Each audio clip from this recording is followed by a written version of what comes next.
Subukan natin ang isa sa unique recipe na ito.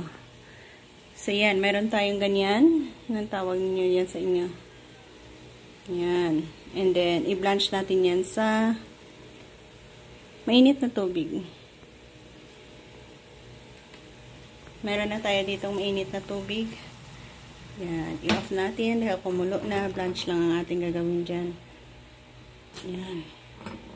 Katapos nyan, natin ang i-drain off. Isang mabilis na hugas ang ating gagawin dyan. Makita nyo nag-green na. Meaning, nakakaramdam na siya ng mainit na tubig.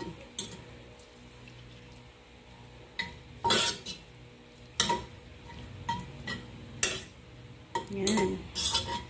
And, lagyan natin ng iba't ibang sangkap para lalong sumarap.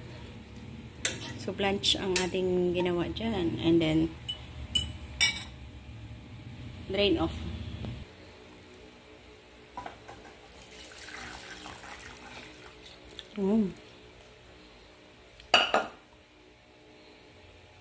So, yan.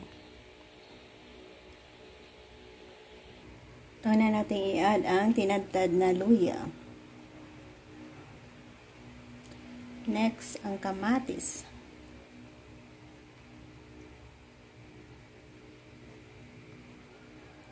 Ayan, nasubukan mo ba ang ganitong style ng pagsalad sa seaweeds? Onion. At suka. Lagyan natin ang suka. Plus asin.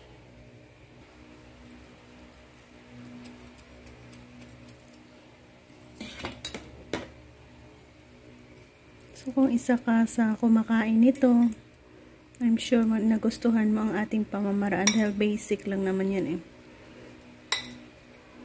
Isa yan sa basic pagkilaw.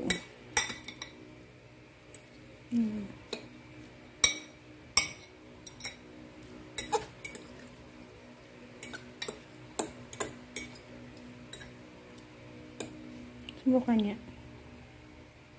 kung gusto natin. Luto din naman kasi ito. Na-blanch kasi natin.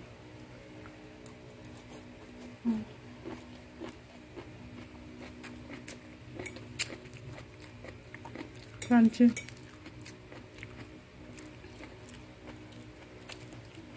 Gustuhan ko. I like it.